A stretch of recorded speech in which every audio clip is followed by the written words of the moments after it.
Thank you for joining me, Ashwin Mbedi, on NMH at 1 as we highlight the news making waves in Namibia and beyond, ranging from current affairs to community stories, sports and economic news. Coming up in this broadcast, Mushasho village home to hundreds of marginalized people who possess voting cards but no national identity documents. Namibia commemorates 2023 Africa Public Service Day, and services dry up in Nigeria public hospitals amid strike. Follow all our programs on oneup2.com or DSTV 285 and GoTV 25 in Namibia. Midday news up next.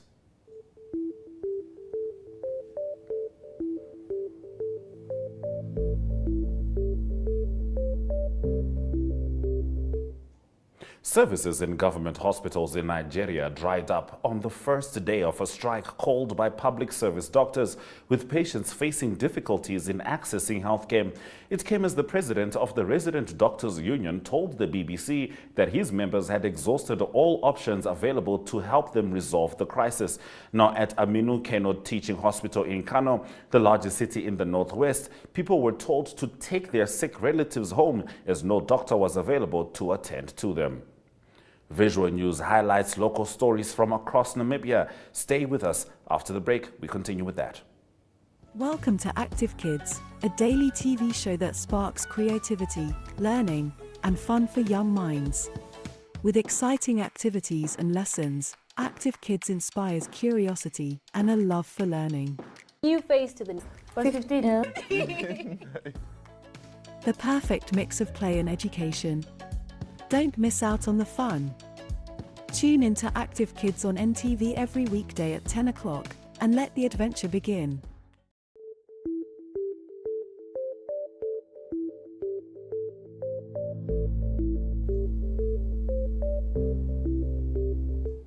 Commemoration of the 2023 Africa Public Service Day was observed yesterday.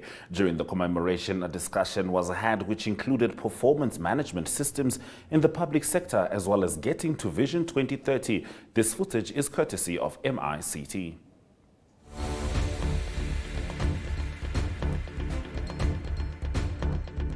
When there is a complaint, and for that matter there are many of them, it already tells you that something is wrong within this process. And that is already should be a trigger for you to do something, which means to re-engineer that process. One of the objectives of BPR is to dramatize. Someone was saying, why are you so dramatic? Those terms we use. We want massive improvement or reduction in the time it takes to complete a task. Public Service Day is our day to celebrate and to recognize those who have moved, who have made an effort really to impact how services are delivered. So we'll hear more about that, and you can clearly see when you read. Mushasho village in the Kavango East region is home to hundreds of people from the marginalized San community who possess voting cards but no national identity documents. We'll be getting into this story and more as we head into the newspaper review after the break. Welcome to My.NA Cars, your ultimate destination for everything automotive. I am your host, Diana Master. Teamwork makes the dream work, right? Discover the latest models, innovative technologies, and expert insights from our passionate hosts. Learn essential maintenance tips and get exclusive behind-the-scenes access to the automotive industry. Don't miss My.NA Cars on NTV every Thursday at 2100 hours. Tune in and ignite your passion for automobiles.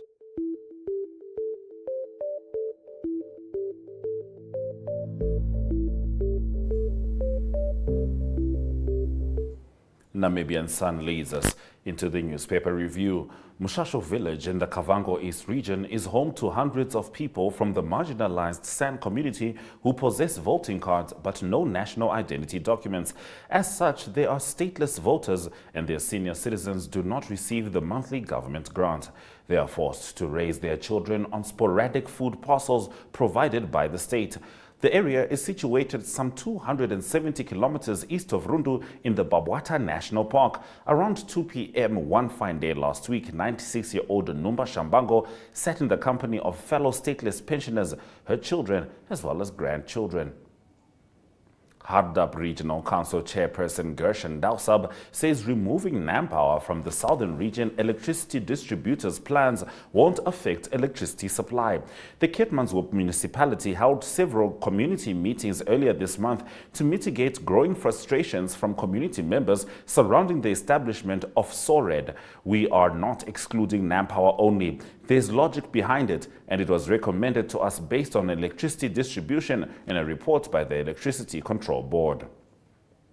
After blasting this week on combat at Trigon Metals copper mine, 10,000 tons of ore were shot. Trigon CEO Jed Richardson visited combat on Tuesday to observe the blasting and to spend the big week at the mine in anticipation of the mill's commissioning after some $14 million worth of upgrades and the construction of new tailings facilities at the mine. According to him, the Canadian company, which is listed on the Toronto Stock Exchange, already has numerous components in place to quickly progress to the production of copper concentrate for export purposes during or by the end of August. Freezing conditions and even a chance of snow are expected in the southern, central and eastern parts of the country by the weekend. This follows after cold weather and few rain showers were already predicted for the southeast yesterday. Some weather models indicate a possibility of light rain, snow or sleet at Aus between Saturday and Sunday. Snow mixed with rain showers or freezing rain may occur over the high-lying areas around Aus in the Klaras region on Saturday, Vox Weather reported yesterday. As before, the EIF serves as a liaison between community health areas as well as other organizations in the country on which climate change appears to be having or has had an adverse impact. Once again, support is being provided to projects operating in 7 regions to the benefit of the municipal population.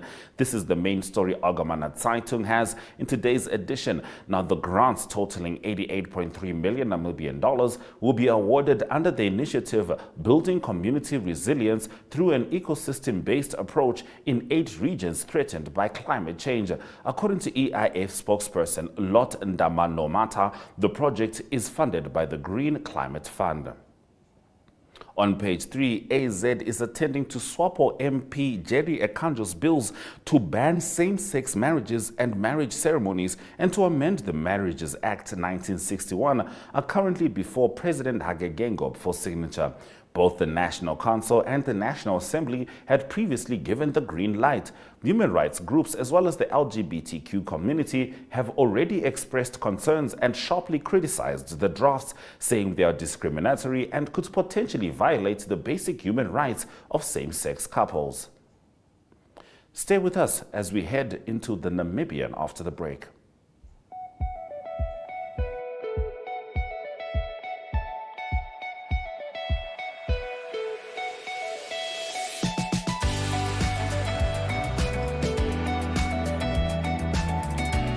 To another exciting episode of Ironggo Top. Jou is die weer en vertel ook vir julle waar die vis heel moontlik kan byt.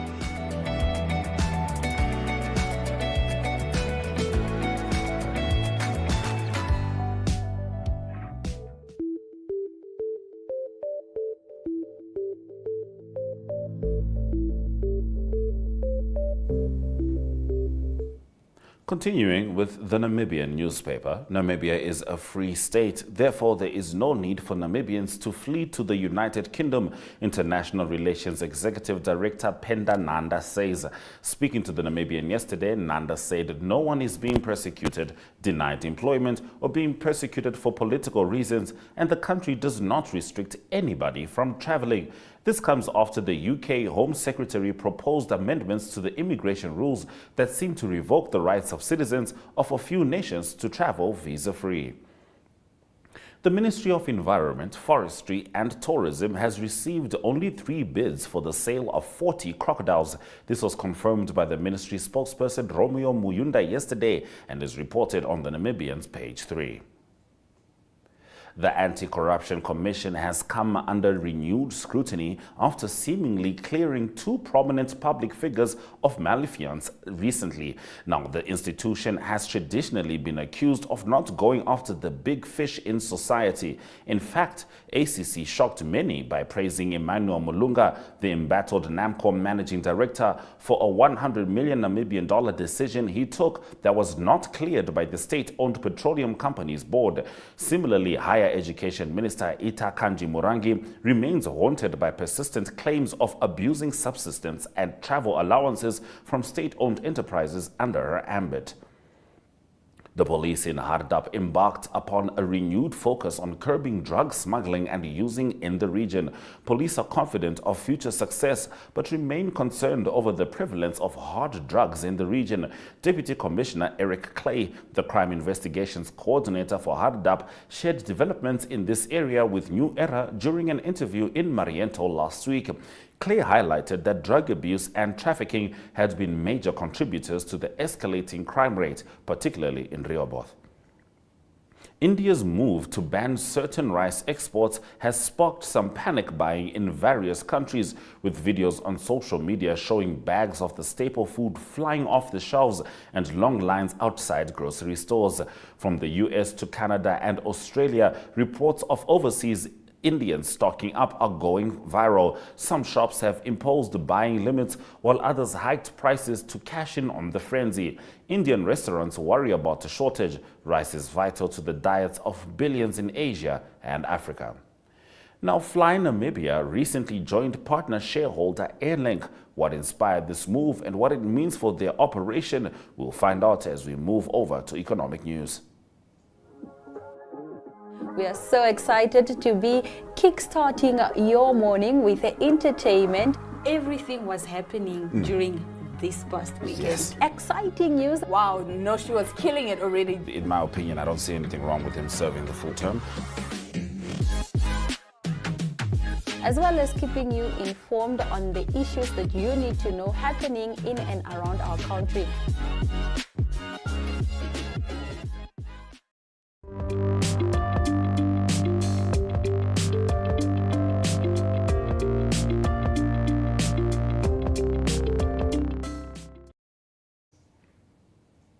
Let's head into the economic news stories. Fly Namibia recently joined partner shareholder Airlink to promote its flights and services to travel agents worldwide on the global distribution system.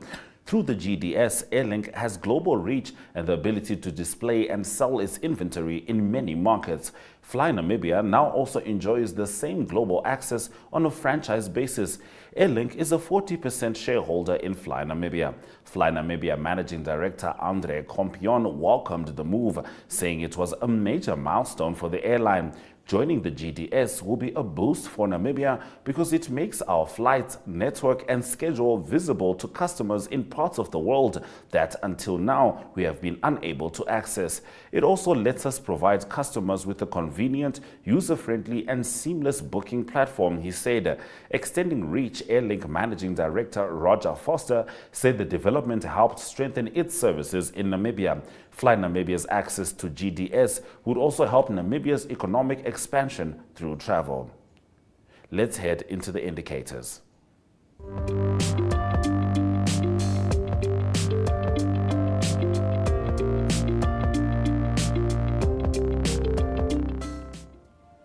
The Namibian dollar trades at 17.47 next to the US dollar, with 22.61 Namibian dollars getting you 1 British pound.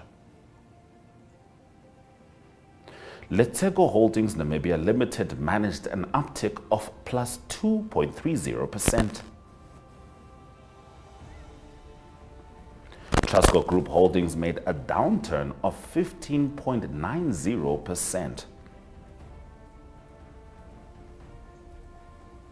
Looking at commodities, copper and platinum made some downturns, whilst the only upsurges were registered by gold on 0.21% and Brent crude oil 0.57% up. Niger's President Mohamed Bazoum has been toppled in a military coup. We head into news from Africa after the break. Namibians are still safe. Everywhere else, the Supreme Court said we are not going to rely on foreign judgments. By all means, we try to not make journalists public figures, but at the end of the day, they are. Very good evening. My name is Steven Jabela, your host. With their Protestant offsprings. But the implementation, like she's saying, is another thing.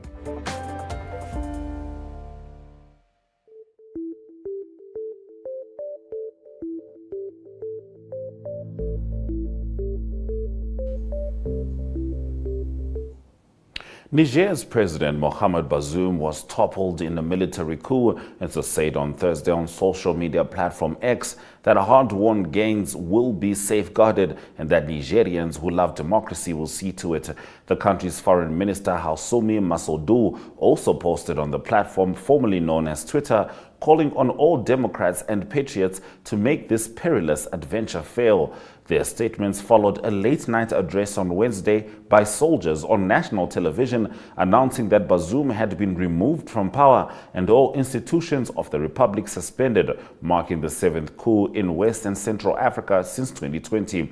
Earlier on Wednesday, members of the Presidential Guard had blocked Bazoum inside the presidential palace, sparking regional and international concern about instability in a country that is a pivotal ally for Western powers helping fight an insurgency in the Sahel region. Tens of thousands of fighters who took part in the civil war in Ethiopia's northern region of Tigray have been demobilized in line with the peace agreement reached last November. A senior figure in Tigray's interim administration said more than 55,000 former fighters had been sent home to their communities. General Tadesse Vode, who was also commander of the Tigray forces in the 2-year war against the government, described the former fighters as heroes who paid sacrifices. All sides, including troops from the neighboring Eritrea, were accused of severe rights abuses during the conflict. Around 500,000 people were killed in the war, and it created a humanitarian crisis with millions now dependent on aid. However, the suspension of aid by the UN and the US amid reports of looting of food has worsened the situation, with continued reports of hunger-related deaths. Japan's population fell by a record in 2022, government data showed yesterday. Stay with us as we head into international news after the break. Welcome to What's Cooking, where culinary passion meets expert insights. Somebody must really want to cook and want to cook good food. Immerse yourself in the bustling world of professional kitchens as top chefs create mouthwatering dishes. Join us for in-depth interviews as our host explores the experiences and expertise of our guest chefs. Don't miss out. Tune in to What's Cooking on NTV every Friday at 2100 hours and let the culinary adventure begin.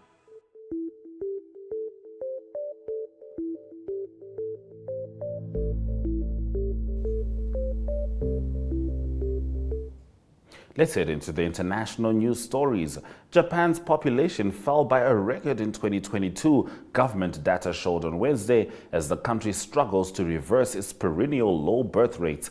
While many developed countries face low birth rates, the problem is particularly acute in Japan, where the population has now fallen for 14 straight years.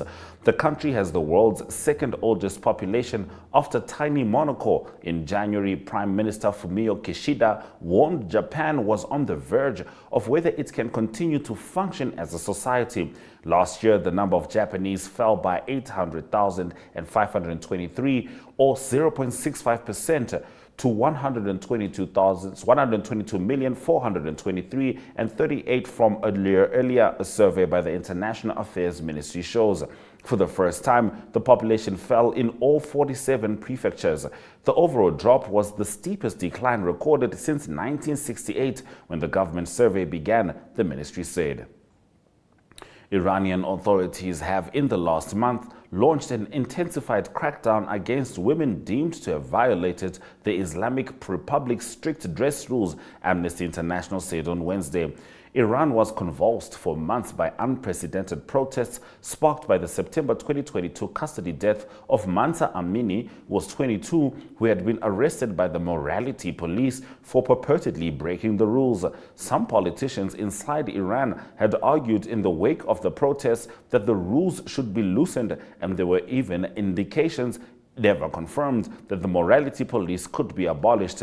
But with the intensity of protests diminishing over the last month, Amnesty said Iranian authorities had launched a new crackdown on women's dress since April. The Iranian authorities are doubling down their oppressive methods of policing and punishing women and girls to quell widespread defiance of degrading and discriminatory compulsory veiling laws, Amnesty said. It has been obligatory for women to cover their heads and necks since shortly after the Islamic Revolution of 1979 that ousted the secular Shah. Viral images posted online during the protest movement showed women removing their headscarves as well as carrying out daily tasks such as shopping bareheaded. We'll be heading into the local sports after this break. Welcome to Active Kids, a daily TV show that sparks creativity, learning, and fun for young minds. With exciting activities and lessons, Active Kids inspires curiosity and a love for learning. New face to the 15. The perfect mix of play and education. Don't miss out on the fun. Tune into Active Kids on NTV every weekday at 10 o'clock and let the adventure begin.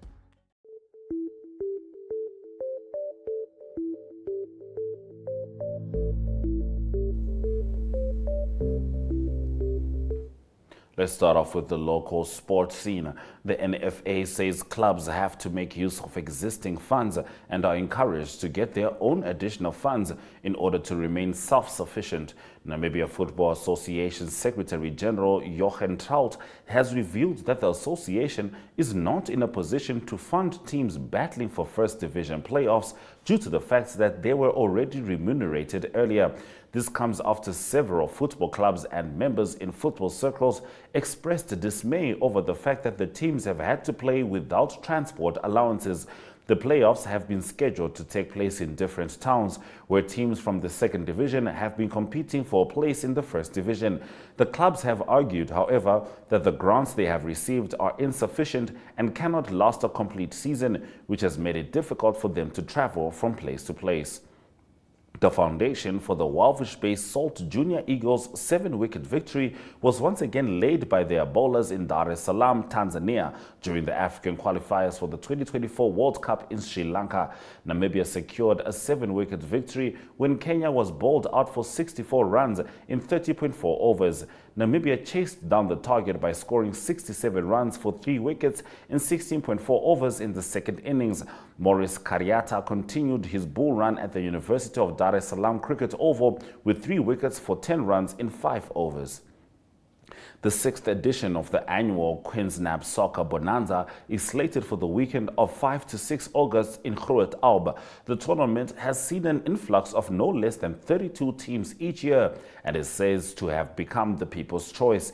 The tournament amount is 60,000 Namibian dollars and the entry fee is set at 2,500 per team. The winners will receive 30,000 Namibian dollars with 20 gold medals and a floating trophy, while the runner-up will walk away with 14,000 and 20 silver medals. The 2 semi-final losers will each receive 6,500 Namibian dollars and 4 quarter-final losers 1,000 Namibian dollars each. We'll be heading into international sports after the break. Welcome to My.NA Cars, your ultimate destination for everything automotive. I am your host, Diana Master. Teamwork makes the dream work, right? Discover the latest models, innovative technologies, and expert insights from our passionate hosts. Learn essential maintenance tips and get exclusive behind-the-scenes access to the automotive industry. Don't miss My.NA Cars on NTV every Thursday at 2100 hours. Tune in and ignite your passion for automobiles.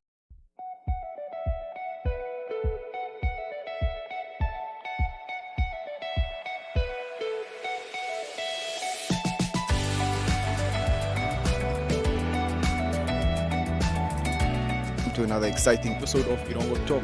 Jou is die weer en vertel ook vir julle waar die vis heel moontlik kan byt.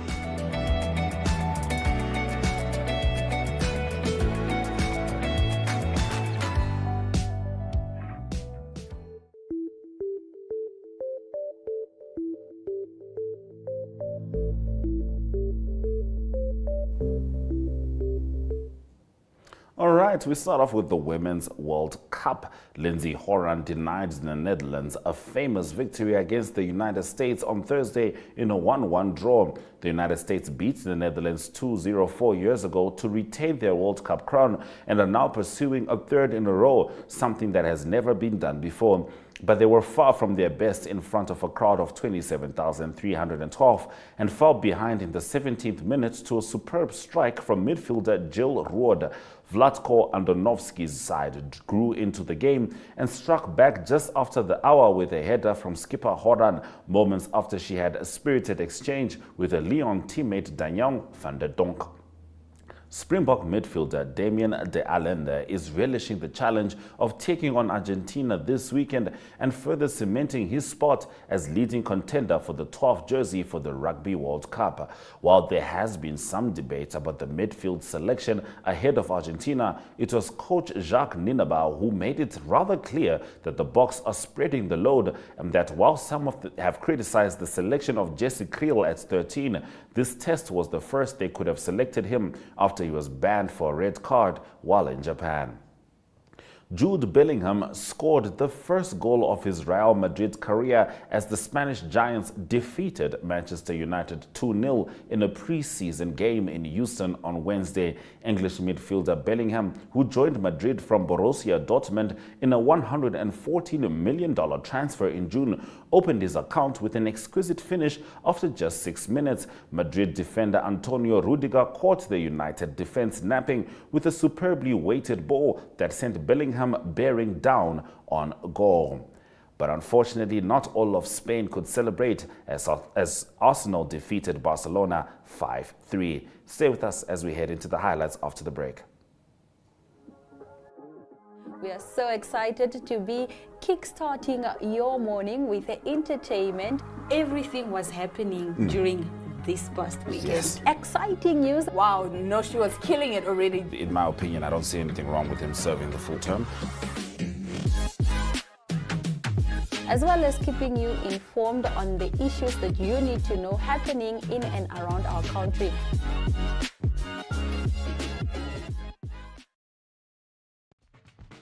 Welcome to My.NA Cars, your ultimate destination for everything automotive. I am your host, Diana Master. Teamwork makes the dream work, right? Discover the latest models, innovative technologies, and expert insights from our passionate hosts.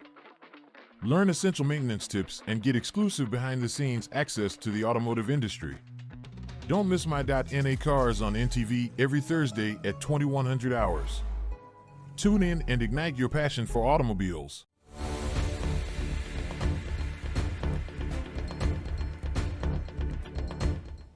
Thank you for staying with NMH at 1. These are the highlights from our top stories. Niger's President Mohamed Bazoum toppled in a military coup, and he said this on Thursday on social media platform X that hard-won gains will be safeguarded and that Nigerians who love democracy will see to it. Japan's population fell by a record in 2022, government data showed on Wednesday, as the country struggles to reverse its perennial low birth rates. While many developed countries face low birth rates, the problem is particularly acute in Japan, where the population has now fallen for 14 straight years. The NFA says clubs have to make use of existing funds and are encouraged to get their own additional funds in order to remain self-sufficient. Those have been your highlights. Remember to tune in every weekday at 1 p.m. to spend your lunch hour with NMH at 1, catching up on the latest news in Namibia. Until tomorrow, stay safe, keep warm.